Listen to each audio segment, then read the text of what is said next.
CPS teachers are expected to be in their schools tomorrow, but a storm may be brewing over that. Pre-K and special education teachers are supposed to report to their classrooms tomorrow, but the union representing them says not so fast. WGN's Brona Tumulty is live from CPS headquarters tonight with the story. Brona, good evening. Good evening, guys. Yes, some teachers, but not all, are expected back in school buildings tomorrow to teach virtually. But according to CTU, it is still not safe for them to be there. I'm a teacher in Logan Square.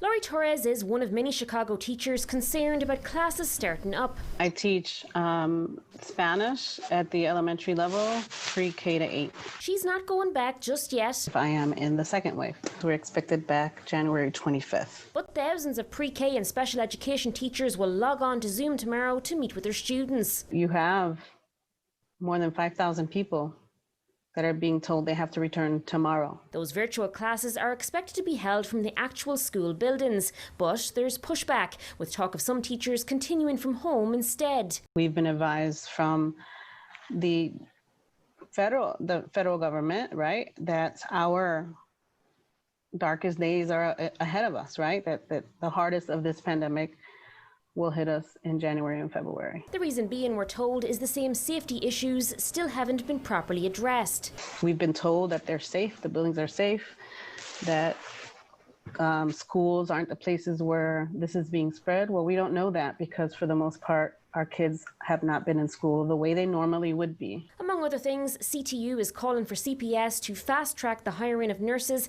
and to invest in more social workers and counsellors, particularly for students coming from Chicago's African American and Latinx communities. Concerns echoed in a letter today signed by 32 aldermen and sent to Mayor Laurie Lightfoot and CEO of CPS, Dr. Janice Jackson.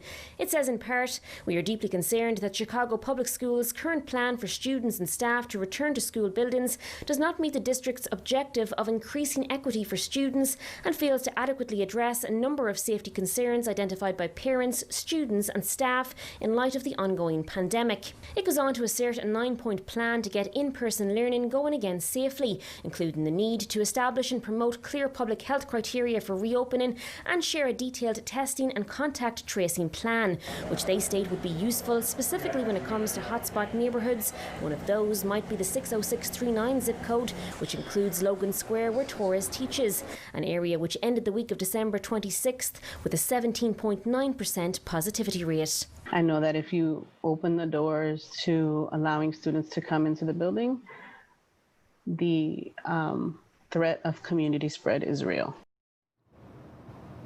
Now, we reached out to CPS today about all of this, and they sent us a statement which reads, "The overwhelming scientific evidence, expert guidance and experiences of school districts across Illinois are clear. Schools can safely reopen with a comprehensive plan in place. The CTU has not identified any area where the district's plan falls short of public health guidelines, and the CTU's last-minute tactics are deeply disrespectful to the 77,000 mostly Black and Latinx families who selected in-person learning.